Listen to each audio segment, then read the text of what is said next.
I am not the topic of discussion today, for I'm sick again. Always sick, forever sick. So let's look at the topic of discussion today. The little elosoma tank I have here. So we've got the little elosoma tank, and we'll get right to the stars of the show. And as you can see, here's a little elosoma, belly kind of sunken, almost like it hasn't eaten yet today. Even though I fed it twice today, I'm trying to fatten these little guys up as fast as I can. So I set them up a little tank here, and I've been filming a couple different things because hopefully we've captured some spawning this week in the living room or kitchen area here. And also, hopefully, I did a video on setting up a tank as well as the new light today and the cat being bad and all sorts of stuff. So we're gonna feed as well as add some isopods to this little Florida biotope. And I want you to check out the males because the males right now, if I can find, where did it go? Oh, right there. The males right now, they don't look so male. In fact, they kind of look like the females. See, there's a male there. You can see a little bit of blue on the fin, but he's looking sunken, sad. The females, however, are... Let me get it to stop shaking. Sorry, that's my hands, guys. I haven't been feeling well today, so I've got a little tripod, but I have to hold the tripod base in my hand because we're so close to this aquarium. So yeah, look how sad the males look right now. Let's give them some live food and see if they chipper up a little bit. I have a feeling they will. So we're going to add some Daphnia, some Cyclops, and later we'll add some Isopods. These fish are so cool because immediately they color up. I mean, immediately you will start to see the colors in their finnage as they see food and decide, oh, that's nummy. So watch this blue come out. Look at it coming out. And his belly will get less sunken as this little guy starts to eat. So the thing is, yeah, no scuds in this tank because these guys are so small that scuds could definitely be a problem for their fry. So I don't want to include scuds in their feeding. However, Daphnia, Cyclops, Artemia, Infusoria, any of that stuff is wonderful for these guys. They're less than, I mean, to show you size, this is my hand compared to their entire tank. They're very small. Sorry guys. I'm so sorry about the shakiness. Like I said, I'm really not feeling well today, but I wanted to stream and at least say hello to y'all. Hopefully I can make up a stream tomorrow in the morning or midday, and before I have some doctor's appointments. That's my goal. Also, I have a little bit of news, I guess, in the fact that there's some teaser information out there, you guys, that redfish, bluefish, Jason Blair, my good buddy from the internets, who I met when I worked at Aquarium Zen probably 8, 9 years ago.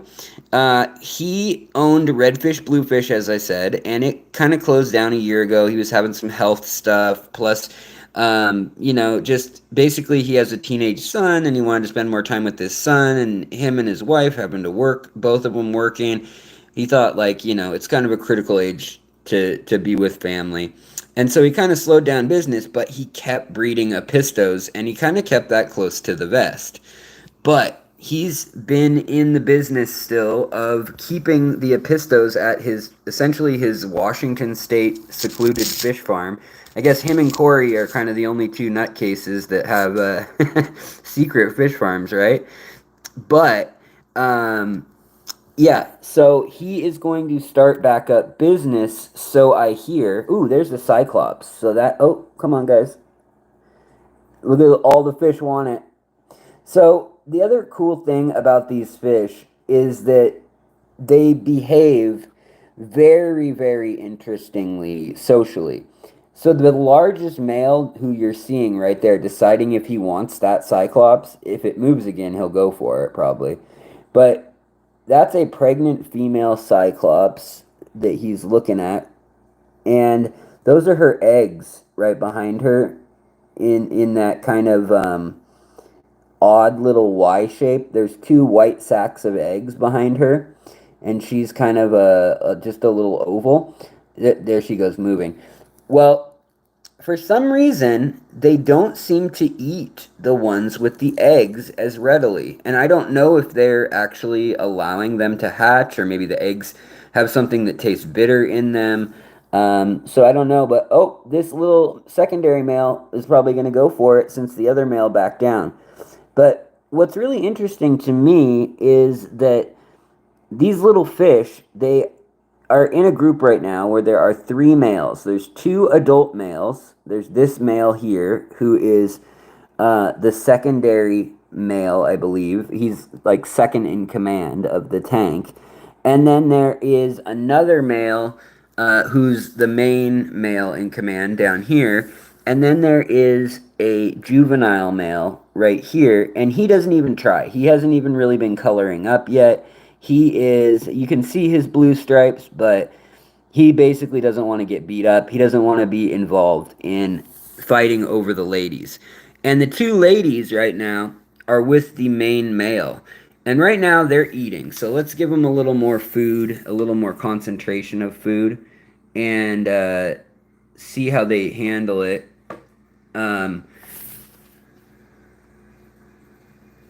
Because these ladies, and then here's a little isopod. We'll shake off an isopod. So isopods have been shown in quite a few different pieces of research to, as we talked about during a live stream on last Tuesday, they've been shown to clean eggs, actually. They don't eat the eggs at all. They clean them. And so there's no risk, like with the scud, for an isopod to be a problem eating your eggs, eating your plants. They only eat detritus, fungi, and bacteria. So they really are like a perfect little cleaner in your tank, if they can even survive being in your tank. That's really the key. But grown isopods in this tank, I think, may be able to survive and hide in these rock piles and things that I've kind of put all over the place. And I think it'll be interesting to see how that shakes out for me, trying that out. We're gonna put even more food in for them, get a denser concentration of food in here so that nobody feels left out, or like they're having to compete violently for food. So here you'll see that the females, they're in like protein mode. See, that female was starting to sift through the sand, and I've only noticed them sifting through the sand when the fellow males and things are busy up eating in the water column. And then when I put isopods in that are on the substrate, all of a sudden the females start sifting sand and like doing like kind of foraging behavior. Almost it's like they realize, oh wow, there's food going on now. The other thing is now the males can get way closer together. So I just love looking at any given fish for a month or two when I first get it. And I've kept these fish many times, but I just love them. I love that I can go collect them in the United States, that I can just go to Florida and step in a ditch and like scoop up water from literally water as shallow as this little tray, like barely water on the ground, and sometimes you'll get 7 or 8 of these little guys. It's absolutely bonkers. Also, hello to everybody in the chat. I've neglected you so far. I've abandoned my chat. So hello Ross, Baltimore, Nancy B from Tennessee, Asia, aloha. Good to see you guys. Also, Craig's Catfish Cave, hello. Killing Dills, what's up? 3G, House of Pisces, Roy Baker. Yeah, this is the tank Sumi got in. Yeah, Pygmy Sunfish, they definitely do like mosquito larvae. I feed them young mosquito larvae when I get the chance. I just don't like feeding adult mosquito larvae because they have a chance to hatch pretty quickly, especially when it's 80 degrees like it was today in Seattle. Don't ask me what's going on with the weather. It's like 40 degrees, 80 degrees, 60 degrees, 80 degrees, and 38. Like, what? Um, but yeah, so Jennifer Merva, what's up? Philly and Webme Prods, what's up? Linda Worth, C.R. Fish, Cheryl, what's up? Sketty Nona, good to see you. And check the fish box, good to see you. John Monroe, good to see you. Coro, what's up? So guys, yeah, that's part of my announcement that I had for today's show. I'm not feeling super great today. Um, I've, as you can see, I'm all swollen. I'm taking lots of prednisone, antibiotics. Um, I'm just having a full-on attack of my rheumatological system basically, and you can see that how shiny and swollen all my uh, life is.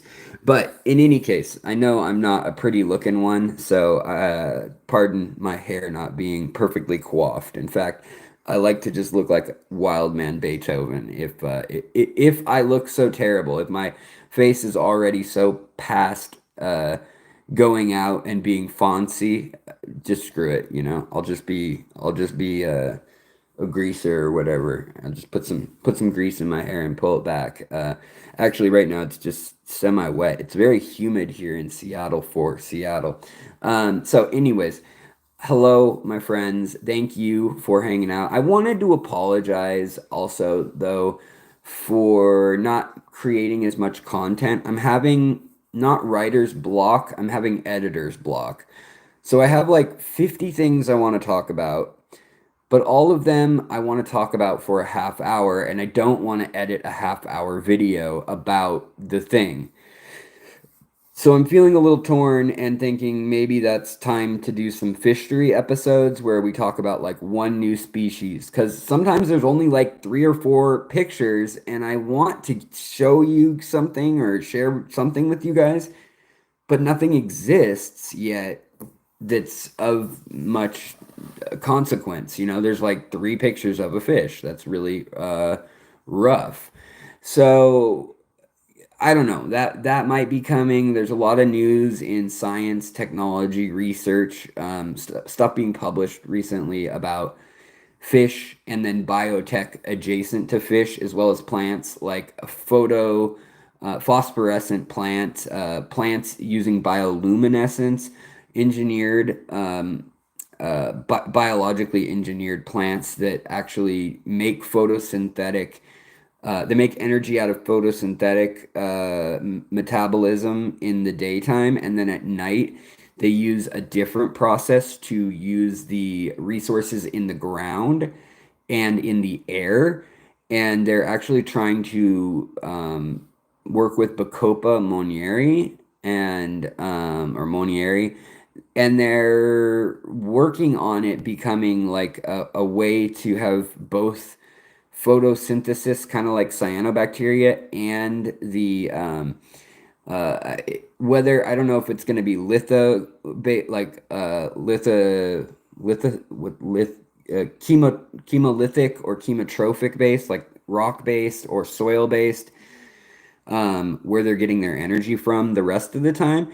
But basically, a plant, instead of it storing its energy and it breathing out its CO2 at night, they want to create a Bacopa varietal that glows at night, so it puts out energy as the secondary outcome of a chemical and metabolic reaction for it creating energy for the plant to grow all through the night. So the plant would no longer have a cycle where it grows and then a cycle where it kind of stores energy throughout the day, alternating, and then it kind of grows in the night quicker, and then in the day it kind of takes in the energy and sucks up all the nutrients, and then when it breathes out all the CO2 again. It kind of grows, and the CO2 that comes out is whatever's left over. Well, this would be a new way of that, the way that plants don't naturally do it. So I think it's kind of interesting. Roy, right on, your rainbow cichlid spawn today. Congrats. Also, Cobro, what's up? Welcome. Also, Moto Guppy, good evening. Hello, hello, hello. Um, yeah, so it's kind of interesting, that guy outdoors. Yep, there's a lot going on like that. There's also a ton of species being discovered right now. Also, I've got a little bit of news, hopefully, that on Ivan Mikolji and I will be able to update you guys both on his new book, The Aquatic Plants of the Orinoco. Some of the plants in there, like I mentioned, are completely new to science. Like, they don't have names or anything. Also, I wanted to show you guys this little, well, not little, he's the biggest male. He's been building a nest, and I don't really know why. I've never seen him do this before, but he's got a nest right in this void, and he's been excavating sand.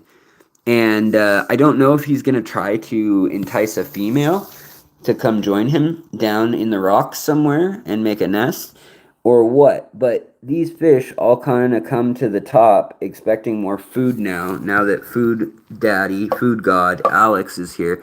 I want to show you what happens when we put some isopods in. So let's just let some isopods drop. Let them just fall. I know they kind of look creepy crawly, and I think that might be a little bit of a hard sell for the average hobby.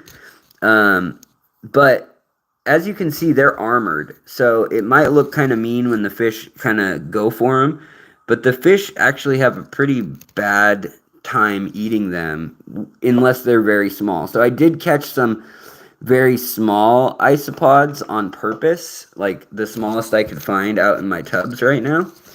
And they're right there, these guys here. And we'll see what they think of them. These bigger ones, though, there's no chance in my mind that they're gonna get eaten. Like, here is the biggest male sizing up sizing up the biggest isopod in the tank, and he's like, yeah, that's not happening. I can't eat that. But is he gonna try it again? No, he's just eating more stuff at the bottom. But these fish are absolutely lovely. I'm hoping to get them spawning. There's probably going to need to be quite a bit more vegetation in this tank in order to successfully raise fry. And originally, I was running an airstone in the tank, like just an aquarium co-op little airstone that's been cycled in another tank and has some moss on it.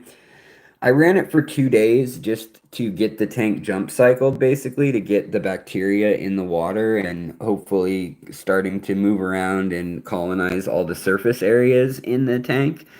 But it's really, the fish are way happier when I turned off the filter. Like, they're hiding less, they're more colorful, and they're out eating. And remember how I said, like, look at his sunken belly? It's much less sunken now that he's gotten some food. But these fish, they have to eat live food. And I think that's always been the barrier to them in the hobby, because you've got to give them live food 2 to 3 times a day, ideally, for them just to grow and thrive. If you want them to breed, arguably, you kind of need food in their tank all day for them to just graze on. And so that's kind of what I do. I'll come in and I'll drop food off, a few times a day, like morning, midday, night, and then late night or something like that, which requires me being quite the studious gatherer for these little critters. These fish are new to me, says Elliot Pigeot. So I think they're new to a lot of people. They're very tiny. Here's my hand. And they're full grown right now. And this is actually a very big male. The females, they're a little more plump, but they stay a nice kind of brass color.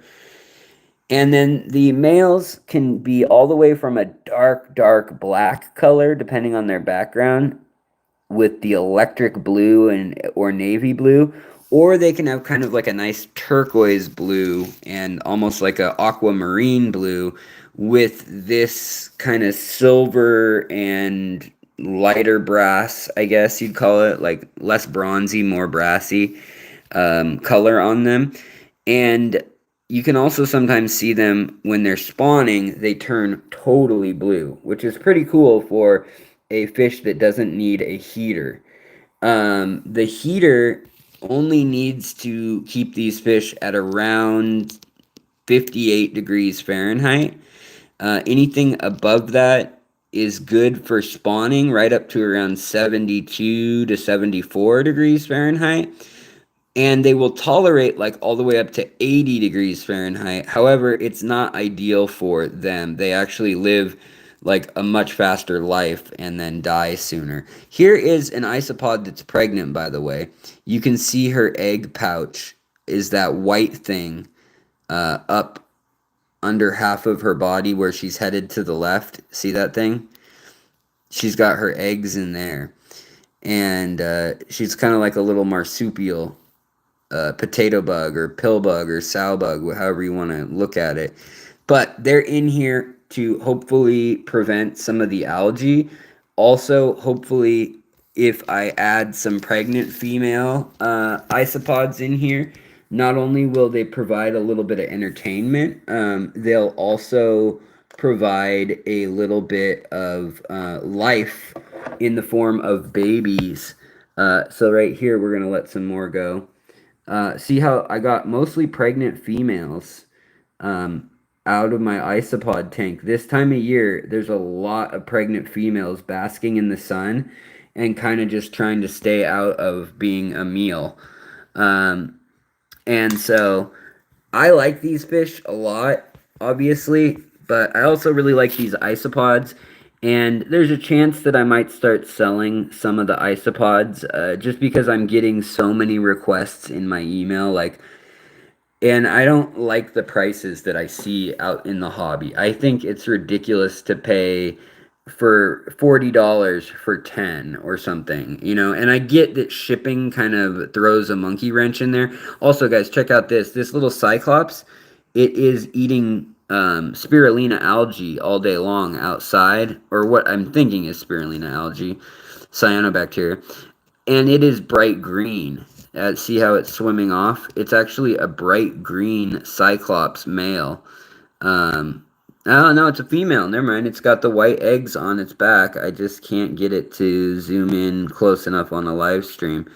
But that's because out in the ponds, that's what it's eating. And it's been sunny enough and warm enough already this year for that. Now, another thing that you're seeing here is exactly what I wanted to wait for, which is we fed them enough food that, look at this, they were all hiding. Now they're all together. So we've got the alpha male, the secondary male, and there's the alpha male term is not a good term. It's really the most dominant male amongst the males, and he's the first to have choice over the females. Whereas the females, this is the dominant female, and she has pecking right order over any other females in the tank. And then now we've got the little isopods exploring and crawling around, which I think we've established all these are too big to fit in the mouths of these fish. In other tanks, I've seen them attempt to eat them and just spit them back out usually. But some of the little cyclops, like that little green cyclops, definitely would fit, and that's definitely a lot of protein. It's like 61% protein that just went into the mouth of that secondary male back there. Even the male who's in third place is starting to show off his color, like be relaxed and show off. So the thing that people, you have to be careful that you're not just anthropomorphizing and like making up a story about how similar to humans these fish are. But at the same time, like they really do have a very advanced social network between one another. and a pecking order of who gets access to food first, who gets access to hiding spots and nesting, and then who gets access to the other gender. And also, the males oftentimes will dance and show off colors and even fight. And this species is a rather tame species compared to many fish, in that they'll usually just puff up that big back, their anal fin and their dorsal fin, so the two big fins on the top and bottom that are the blue color, they'll kind of flash those open as wide as they can get them open, and they'll kind of blink them. They'll kind of open and close them. So there it's closed. Oh, and now it's opening it again, and basically they're just trying to show the females, like, look, I have all the nutrients needed to not have any sort of ick, to not have any illness, and I can create excess metabolic processes like color and pigmentation that requires carotenoids and some of these rarer anthocyanins and things that are in the environment but in small amounts, and you can only get them alongside other nutrients. So the fact that this fish has the things needed to metabolize pigment that's blue in its body means that it also probably has the prerequisite to have a good amount of vitamins and nutrients, such as vitamin E, vitamin D, vitamin A, all that good stuff, and B12, all as well as manganese and zinc, if I remember correctly. And then obviously protein has to be in there too, as in omega-3 and omega-6 fats. So pretty fun. I like this fish, and I think that like you can watch these all day and read quite a lot into them. And I think a lot of people kind of do a disservice to their fish and don't actually ever sit and tell themselves a story about what the fish are doing. That can be fun, especially if there's actual documented literature on what these fish are really doing. Like, yes, they are in fact showing off their dorsal and anal fin with blue coloration to show that they are the most fit for female pairing off. Well, then that kind of confirms what you notice, and for me, that's a lot of fun in the aquarium hobby, and I miss some of that. The other thing is, for the last 2 years, 3 years really, I was moving around and going to speak at clubs, and lately now with health issues, I haven't been going around moving and going to clubs. I've been speaking on Zoom, and I've gone to local West Coast clubs, but I've been a little limited by some serious life-threatening health problems. And it kind of struck me that, like, if I can't get back on the road right away, in the next few months here, that I definitely want to step up my breeding game of what I'm keeping in the fish room, because it became overwhelming and it became overwhelming and a bit problematic to have too many tanks, like 20 to 30, that all were planted, that all were various levels. Some were filterless, some had filters, some had CO2 even, some had several species of fish breeding, some had none and were just community tanks, and some, everything in between. And that's what I love about the hobby, is trying all these things out. But I'm feeling like I've kind of lost a little bit of my obsession for trying to figure out a way to get an ecosystem to be as natural as possible. And I want to kind of sacrifice some of the like deep substrate, the anoxic substrate, some of the stuff that theoretically works, or it works a little bit, or it takes years to work. I want to kind of sacrifice some of that stuff I was doing and basically keep simpler tanks for my spawning tanks. Now, my long-term tanks, I still will have nature tanks and filterless tanks, and even small tanks. Like this has no filter. My betta tanks, no filter. I don't want a filter. I don't need a filter. I can literally carry this tank. It's only 5 gallons, 4.5. I can carry this tank to the sink and pour out half the water and then literally refill it right there if I wanted to. Find it so interesting that those isopods are so bold already. They already know, like, fish right there, whatever. It's not gonna eat me. Um, Pretty bold. Sorry, guys. Sorry about that. Do I have Cash App? I do have Cash App. I don't like using Cash App. I prefer PayPal. Sorry, guys. I kind of got a cough now. Now that my wife has hers leaving, mine's probably coming in. I don't. I do have Cash App in theory, but I like YouTube, or I mean, I like GPay, like Google Pay or Amazon Pay, and then the easiest one is PayPal or Venmo. Those are by far the easiest because, like, tax wise, I already get a 1099 slip thing for those. So it means that I don't have to redo a tax report for everything that because YouTube, this is a business on paper for sure. And so even if it doesn't reach the $600 cutoff that now they require you to report to the IRS, if it's for business, it doesn't matter if it's $4. You're supposed to, and a donation. You're supposed to document it and add it to the stapled stack of all the crazy files that they require. But anyways, I wanted to show you this tank. I also wanted to show you, if you didn't see the video I put out today, there's a new video out about this Matrrial light. Seems like a pretty darn good light for 20 bucks. Amazon is selling it for $10 cheaper than Petco, which has me scratching my head and thinking, like, why? Like, why are you doing that, Petco? Why'd you undersell yourself? And here you can see this is the cooler light right here, and then this is the warmer light. I don't know how noticeable that is, but there are cool LED diodes that are white, and then there are warm LED diodes.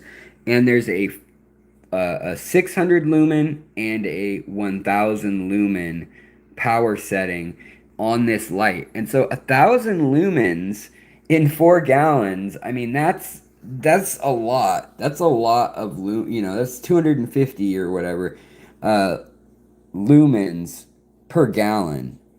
And in a shallow tank, like, this may actually be able to grow a carpeted, like, dwarf hairgrass type setup in your small, like, 5, maybe even 10-gallon tank. And then the fact that it's got this gooseneck thing that you can really adjust, like, I can put it all the way up here so that it casts all the way out of the tank. It's a lot duller, and the colors aren't quite as good on the fish that way. But I'm sure the plants will reach more towards the light if I do that, rather than if I do this and I set it, like, way low, like right at rim level. Then I can really also have a shy fish like a betta or something hang out in, like, floating plants in this corner, and then have, like, something else like shrimp or crabs or whatever, micro crabs, that actually enjoy the light, and I can have them over here, just sun tanning it up, right? Yeah, these little guys do have a real wonderful personality, Emily. Um, let's see here. Johnny Best says this. I spend the whole day doing other thing. Just spend 5 or 10 minutes in the zone watching them. Yeah, I hear you. Hold on. Stop that. Okay, Alex, I had the same thing in mind trying to set up my game in the hobby likewise. Yeah, yeah, PayPal. There's a PayPal link in the description of the video as well. Plus, they take way less. They take, like, whatever, 3%, and then the IRS takes 30%, but I can get that down with write-offs to, like, 22%, whereas YouTube takes 40% right off the top. Johnny Best, thank you so much for gifting a membership. Looks like Emily Peugeot got it. So, welcome, Emily. Go to the community tab where there's like posts and short form stuff on YouTube itself within my channel's homepage. And you will then see like a playlist for podcast material or podcast friendly material. That's all stuff where we go over the latest news and research of fish.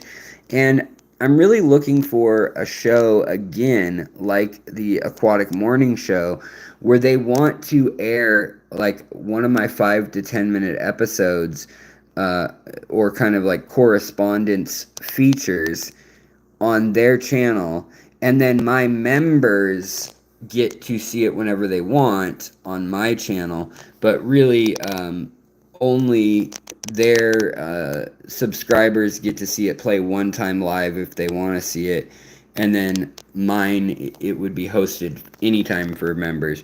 And that's kind of the way I want to do it. But right now, if you're a member, you can watch all that for free. Alex, I'm definitely going to get some isopods after watching the live stream. You had me with In My Tanks. Very interesting. Yeah, for sure. Sunny G, what's up? Yeah, Fishcapades. Hello, hello, hello. And let's see. Anybody else? Oh, we got Roy Baker in here still.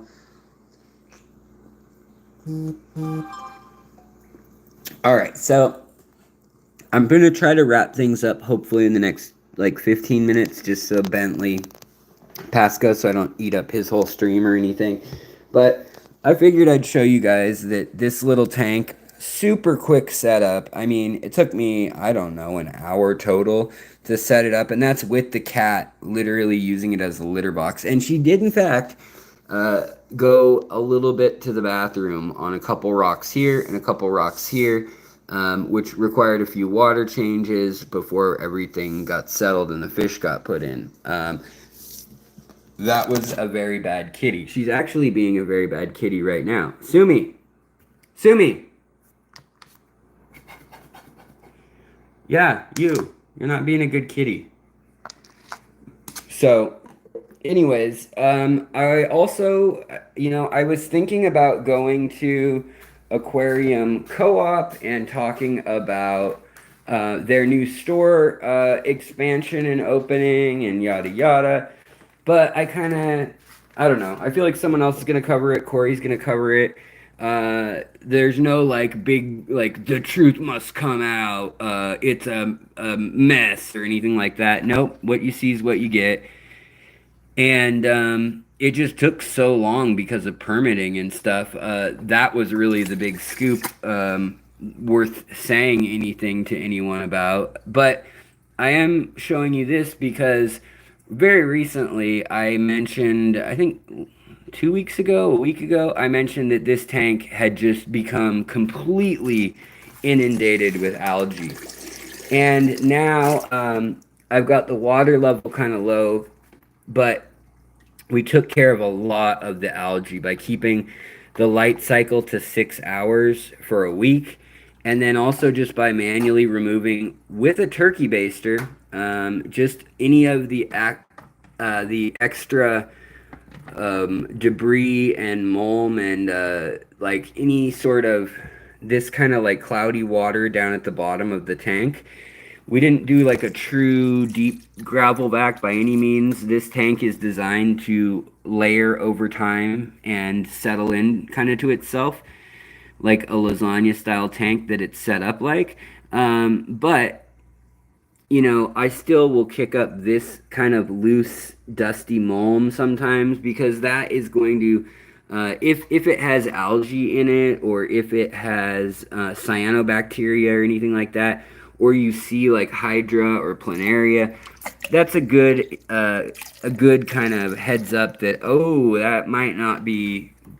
that might not be helping the tank at all. It might just be adding algae, which algae isn't bad inherently, but of course in a tank where, for instance, I want this Samos plant or Samulose plant to be doing well, I want to be able to plant it right here and I don't want little staghorn hairs on it when I take up close pictures. So the fact that we kind of got rid of most of those staghorn hairs and we just need to kind of clean up the glass and then top off the water. That's something that I kind of got to today, project wise. Finally clean that up. The panda loaches that are in here, they probably won't be coming back for a long time if tariffs remain on Chinese fish and things like that. Like we're not going to see quite a few of the hill stream fish that used to be very common in the hobby. We just won't see them. Also, I have a few other pieces of news. So while I want to make content that y'all enjoy, um, I also want to make content that new folks enjoy too. So I'm a little bit stumped, and I've made content about like this is the best way to get the best bang for your buck out of a filter. That's stuff that I'm sure all of you in the chat, pretty much all of you, already know. You've already been in the hobby for years, or you've been online for 2 or 3 years at least, and it's kind of basic stuff. But it's stuff that I want people to know that they can turn to this channel for the basics. And all my videos that are very, very basic, I kind of did them in order of like teaching the basics. And so they're like 8 years, 9 years, almost 10 years old in some cases now on this channel. So I kind of went back and wanted to touch up a few of those, make them a little shorter, add a little bit of better B-roll. And yeah, maybe I'll promote them. I don't know. I kind of don't like getting into that cycle of promoting content through Google, because then they just want you to do it all the time and they just want your money, or they kind of seem to not promote your stuff organically as well. That's what I've noticed. Um, Alex, these contents lets it be for newbies. Yeah, yeah. I mean, that's just it. Is like some of the stuff I do. I can like be happy with new folks finding and becoming a part of. But like, let's be real, most of what I do on this channel is kind of for people who are, even if they're new, they're interested in the full story. You guys want to know the exceptions, the interesting, exceptions to the rules that might not always hold true when you say, "Oh, the nitrogen cycle is always takes 4 weeks," and it's like, "Oh, you can jump cycle a tank." Well, that's something that a lot of people leave out of the video. So, like, here I'll always try to include whatever's new, interesting, scientific, so forth, so on. Also, guys, I've got this tank pretty dialed in where I wanted it. I wanted it to be a thick jungle tank, like always, and just have smaller fish, no angelfish or anything. I might be moving some of these live bears out of here sooner or later. But the other thing I wanted to update you on is that my Kabamba and my Bacopa are starting to reach the top, as well as my Ludwigia Red Star Fire. So my Red Star Ludwigia and my Ludwigia Inclinata and Reuben Cross, those are reaching the top. Also this year, for the first time, my Ludwigia Pearl, Reppin's Pearl, is up at the top, and it hasn't flowered yet. But if it does, that will be something that I'll be excited. Like, here's another one right here. I'll be excited to try to cross pollinate the few colors I have of the mini butterfly or the pearl. But right now we're mostly looking at the bacopas, and I've got a cornflower blue color Monieri, and then we also have the Salzmani, and then we also have right here the so this is the true kind of sky blue color. I hope you guys can kind of see that with the white center of the flower. Whereas like if I come over here, you actually get a very nice like deep purple color. And that is the hybrid versus, and then here's that sky blue under the light. I know it looks kind of off maybe. And again, the sky blue versus the real purple right here. And it only flowers for a few days, and we just take the tissue and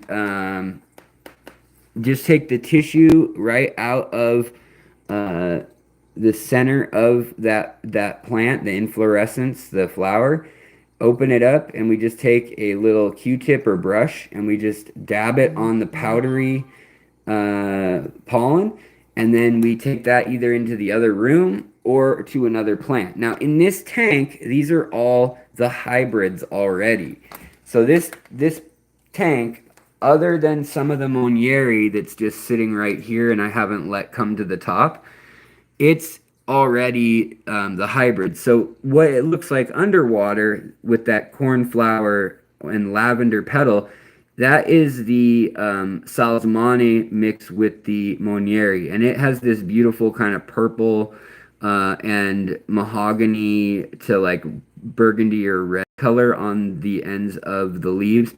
And I haven't been running high CO2 or anything like that or high light in this tank, but if I was, I could get it going real dark. I could get it looking more like Salzmani proper, which is like a straight purple color. Then over here, I know I did a lot of trimming. And so the other thing is I probably need to sell off some of these cuttings.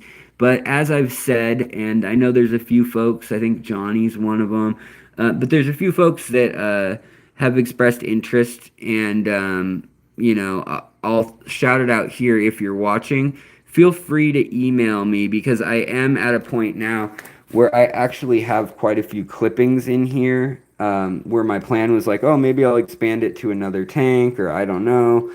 And they're floating. And so, like this, it has that pink. And so this, oh, my hand looks so red and pink that it's messing with the color. Hold on, let's try to do it with the turkey baster.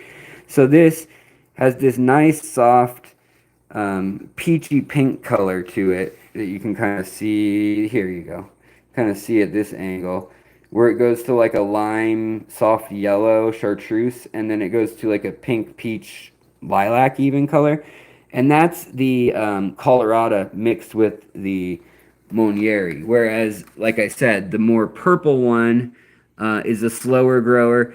And then the one that I crossed the Salzmani and the Colorado together, for some reason, look at it. It grows super skinny and it gets colorful in the nodes and not on the tips of the flower, not on the tips of the like down here, you can see where you'd assume, oh, it gets colorful towards the tip of here. Well, as it gets closer to the light, it actually does the opposite. Like the stem is the colorful part. So that's kind of interesting, and I've got to look at my Colorado and my Salzmani original clippings in the other room again, just to kind of compare and contrast. But also this Potamogeton gay grass that I really, really like in this hobby. It's a really beautiful grass. It works great for spawning rainbow fish and stuff like a guppy grass. And it can grow very orderly. It can grow like left, right, left, right, left, right, and a very regimented kind of bamboo looking pattern, or it can be kind of chaotic, and it like, see here, it's pretty regimented. Like the nodes go left, right, left, right, left, right. Well, the nodes still do that, but then they get kind of chaotic, especially when it gets up into the higher light, and you get like pink and yellow and gold and peach and bronze and lime green and chartreuse and then dark green. But yeah, so there's those. Then there's also all my immersed cuttings here that, I mean, these could easily, like each of these, I could sell as a trimming for $4 or $5 of those unique hybrids. So yeah, those are all going on over here. There's backups of everything, and in the fish room, there's backups of everything too. Do you think I can get rich if I trust tarot cards in the stock market? Yeah, totally. I'd put all your money on that. Don't save anything elsewhere. Um, Oh, you're talking. So that outdoor or that guy outdoors says, I'm talking about all the new people in the hobby. Promoting your older videos could do very well for your community. I appreciate that. I mean, if people, um, if people are interested and you know anybody new to the hobby, I really do appreciate it when like that helps just as much as someone sharing or donating, like when, or I mean, not sharing or donating, as subscribing or donating themselves is when you jump in and you're like, hey, I know you're new to the hobby. Here is something to help you with plant or algae control, stuff like that. Also, I've got this Kabamba Pontanal. This is some crazy stuff. This is the original Pontanal lensis fire Kabamba. And then I also have this Arcuata crossed with the Red Star Ludwigia. So this is Ludwigia Arcuata narrow leaf and the Red Star cross. Now, Red Star on its own looks like this. It has leaves that basically have yellow to red tapers, and it's a pretty cool plant. Whereas the narrow leaf, I also have the mini narrow leaf arcuata here, and when it gets out of water, it stays red too. It's a very very colorful plant, very cool plant. Um, but thank you so much. I see your super chat. Thank you so much, Johnny. I really do appreciate it. Uh, Alex, thank you for what you bring to this hobby. I missed the younger you attitude. Well, I appreciate that. It's a little more experimental. Younger me didn't know what I didn't know, if that makes any sense. Alex, do we still have a promo code for Dan's Fish? Yeah, I do. I believe if you've only used Dan's Fish once, it doesn't count you as a new customer. So you have to register a new email.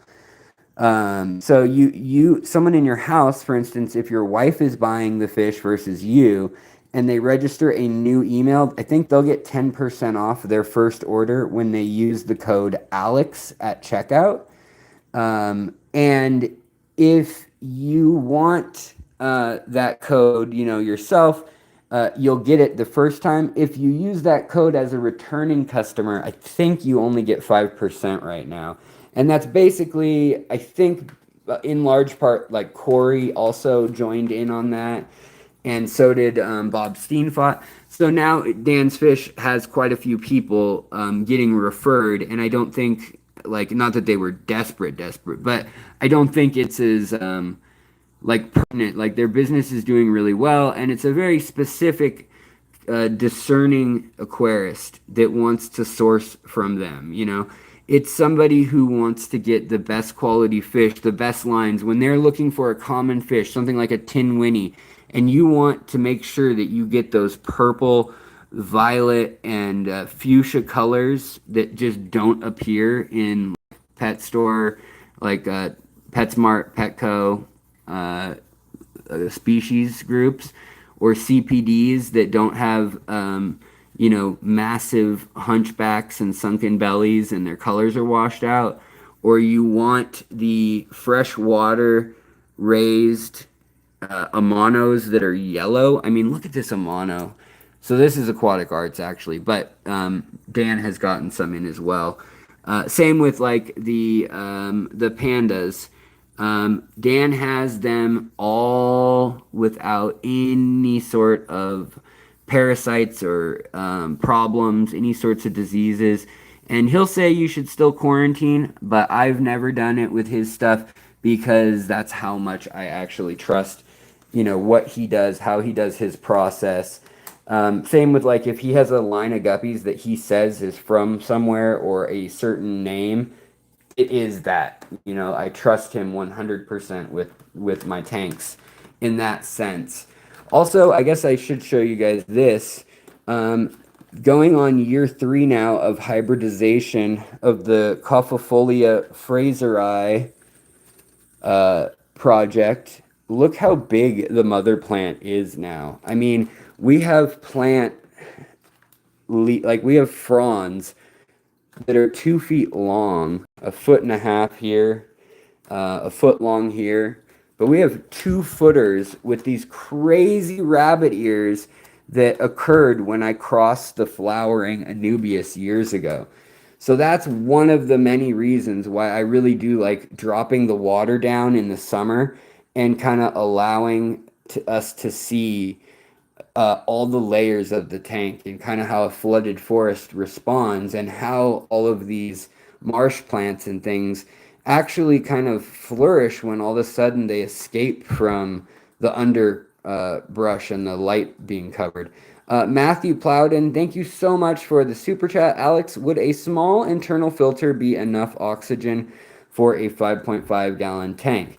Um, it totally depends. So if you have hillstream loaches or a full size rainbow fish like a bosemani or something, probably not. You probably need more than that. A trout or a salmon. No way. You're for sure not having enough oxygen in that water. And the warmer it gets, the worse that problem is going to be.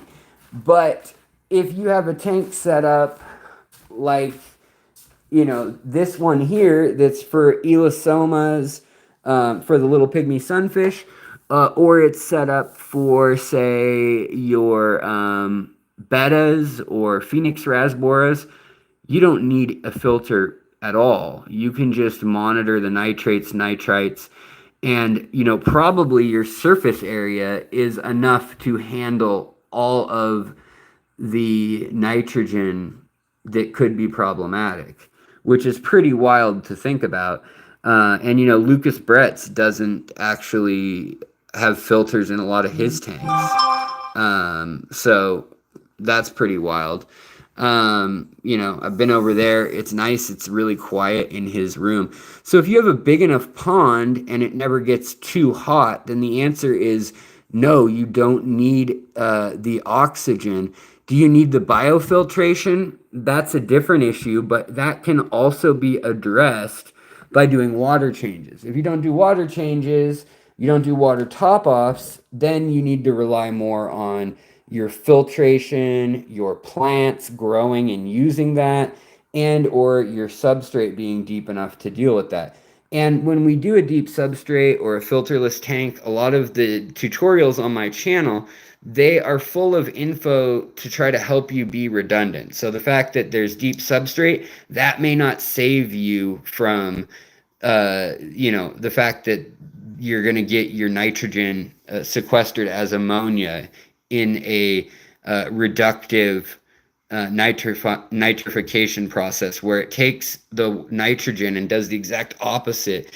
Usually it goes from ammonia to nitrites to nitrates in our aquarium, and that's what happens when there's oxygen in the water.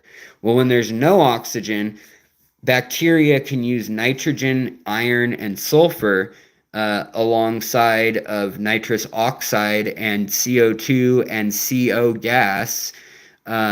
Those are the leftover elements or not elements, but molecules. But it can do that, and it can actually then store the nitrogen in the form of ammonia. So it can take your nitrites, nitrates, and supercharge them in the substrate. This also goes on in aqua soil pellets. So each one of these pellets actually has a center with a little bit of ammonia or nitrites, nitrates after it's been in the tank for 6 months to a year, because bacteria is basically sequestering it in there. And each time a generation of bacteria dies every 12 hours, a few molecules of that nitrogen get stuck in that deep part of that.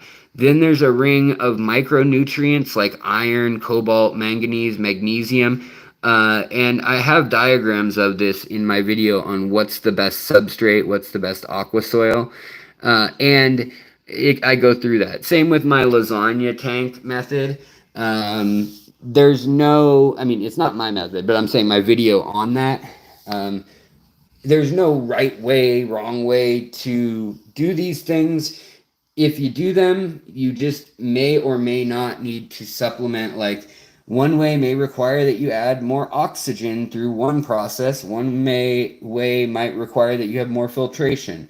One way might need more removal of organic waste. And that's not to say nitrogen, that's to say like mulm, built up food, decaying food, fungi, stuff like that that just gets murky and nasty and causes algae, fungi, archaea, slime, all that kind of stuff that you just don't want. So guys, I'm going to get out of here real soon. I'm already running a little over. But I wanted to just give you guys a little update here while I still have some food. I know it's louder in the fish room, but I wanted to give you guys a little update on this tank. We have the baddest in here. We've got the lovely red and black tiger baddest. And I took all of the elosoma out of here. So now we can really see what we're working with. And hopefully if we add a little more cover for them, they can actually start colony breeding, even in this little 2.5 gallon tank. Also up here, this is the tank that I want to just pour all the remnants of what we were feeding today. Hold on, let's get all the remnants. Bring everyone. Anybody? The professional, Leon. So in here, these are Elosoma evergladi. And I think they look way more anemic than the variety of Elosoma. Still a very tiny, quote-unquote, pygmy sunfish. See how they, instead of stripes, these ones have little sparkles. So they have like glitter, basically, that looks like little sparkles of blue on them, and it's a lighter blue.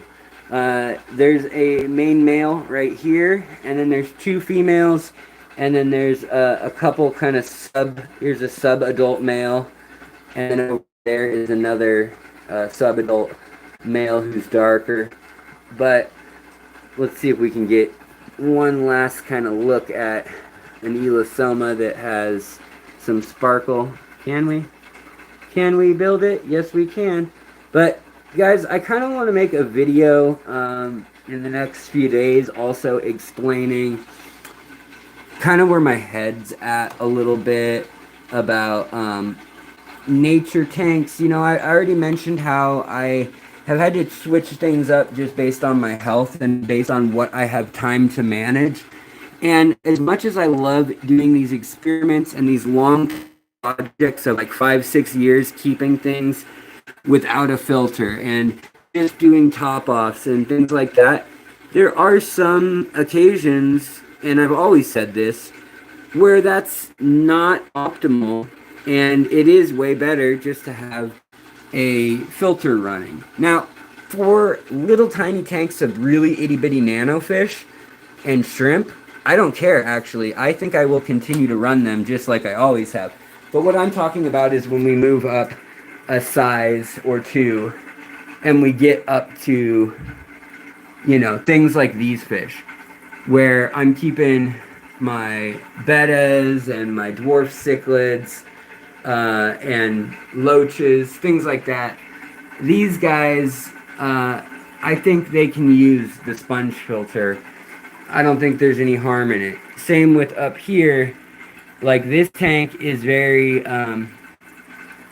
algae has taken over a lot of it, right?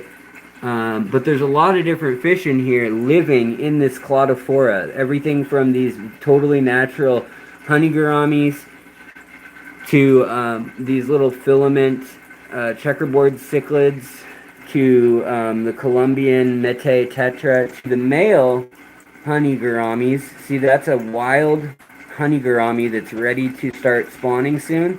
This hot day has triggered a lot of my fish, whereas the female looks like that. And in the store, they all look at least like this, if not brighter. Whereas in the wild, they only do this a few days a week. A few days a month. and maybe only a few times in a year. Also, we've got my Liberty mollies, and we've got my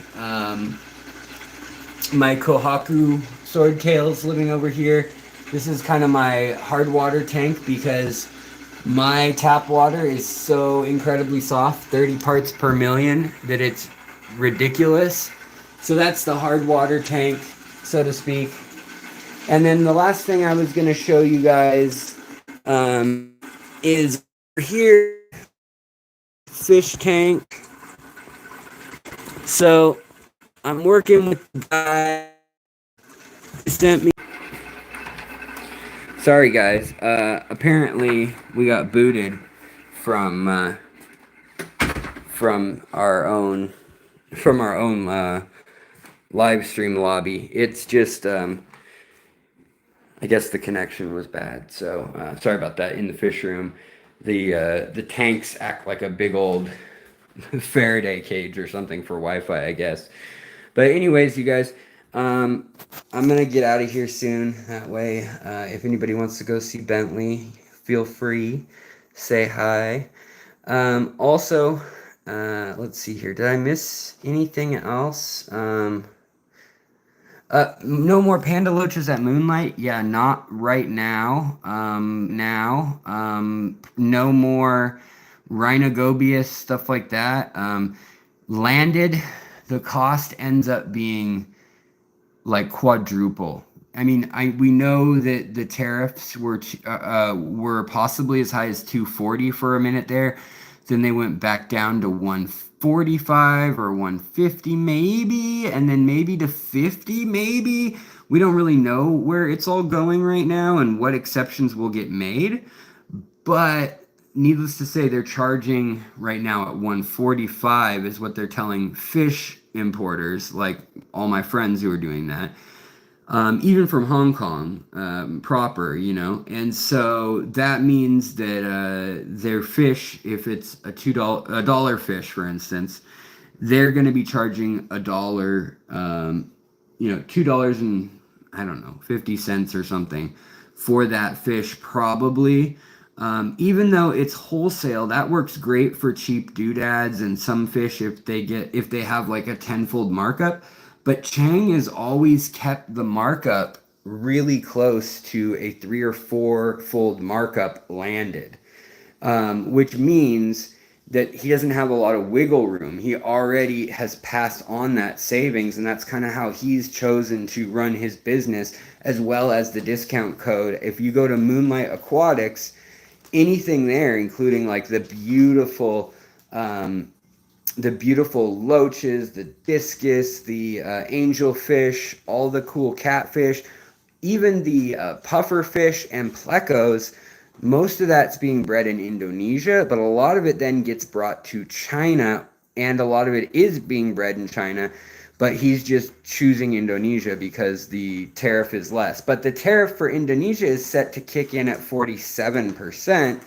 So he doesn't know what to expect at all. But hopefully, hopefully it doesn't all come to pass like that. Hopefully if you wanted something that's out of China or Southeast Asia, try to get it now, especially if it's from Borneo, Singapore, Malaysia, and honestly, Myanmar, or even parts of India and Tibet and Nepal. Those areas are really under Chinese influence right up on the border, and there are a lot of hydroelectric dam companies, as well as mining companies and logging, various resource companies too, doing big, almost $1 trillion investments on their hydroelectric. It's going to be 4 times bigger than the Three Gorges Dam, hydroelectric dam that was built in China already, 10 years ago. And that literally changed the rotation of the Earth by, was it a 1/10 of a degree? I mean, pretty wild stuff. And they're making one 4 times bigger than that. It's it's wild stuff that they're wanting to do. But it's also going to change the total, it's going to change the ecology, the silt, the flow, the nutrients, the fish in the rivers, the Mekong, and the Mekong, as well as the Red River, and some of the ones in Vietnam, some of the ones in Thailand and Cambodia and Myanmar, all have their flow kind of up at the foothills of the Himalayas, coming out of that area, right on the edge of where India has that funny exclave little area along the river there. It was the Irrawaddy or whatever. Anyways, guys, I'm going to get out of here. I really do appreciate the support. I was going to just do a super short stream because I really wasn't feeling well tonight. But I guess we got an hour out of it talking about feeding fish. So I don't know if I'll do an extra one tomorrow or the next day or something, but I just feel like I owe you guys more content. Like usually I am grinding like 40 hours a week and you guys get to see something from that research. Right now, I've been spending a lot of time in the comments, a lot of time making thumbnails, just reading articles, and none of it feels like it's worthy of going on the channel sometimes. And I need to stop overthinking it and just be like, put it up, people will decide if it's good or not, and then we'll decide from there whether I should do more stuff like that or not. Anyways, I know that's the solution. It's just hard once you get in a certain groove. So, guys, I hope we are all doing well. I hope your fish are doing well. And, a lot of people have been messaging me lately about like, how do I treat my sick betta, or how do I treat my sick Cory, or this or that. And when I have time, I will answer those things. But especially for like, if you're a member, let me know. Hey, I have a different screen name or a different email or whatever. I'm a member. I'm so and so from YouTube, and I'm in this Discord level or this YouTube level. If you're backing the channel with 10 or 20 bucks a month, and you wanted that 24/7 access where you can message me like DM style, everyone can do that, but I try to keep my eye out, like for real, and leave alerts on for the people who are either long term in the community, friends, and people who I ask help from, like for information and research, as well as those of you who are at those backing levels to get more hands on support with your aquarium. So, yeah. All right, you guys. I hope that, yeah, like I said, you have a good night. I'm going to get out of here. Much love, much peace. And, yeah, maybe I'll put together a documentary of the greatest hits of filming hours and hours of these little blue Gulf Coast pygmy sunfish, as well as some of the other native fish that I tried to show you, but apparently the internet went down. All right, you guys, I will talk to you later. Thank you so much again for watching, chatting, super chatting, being members, all of that.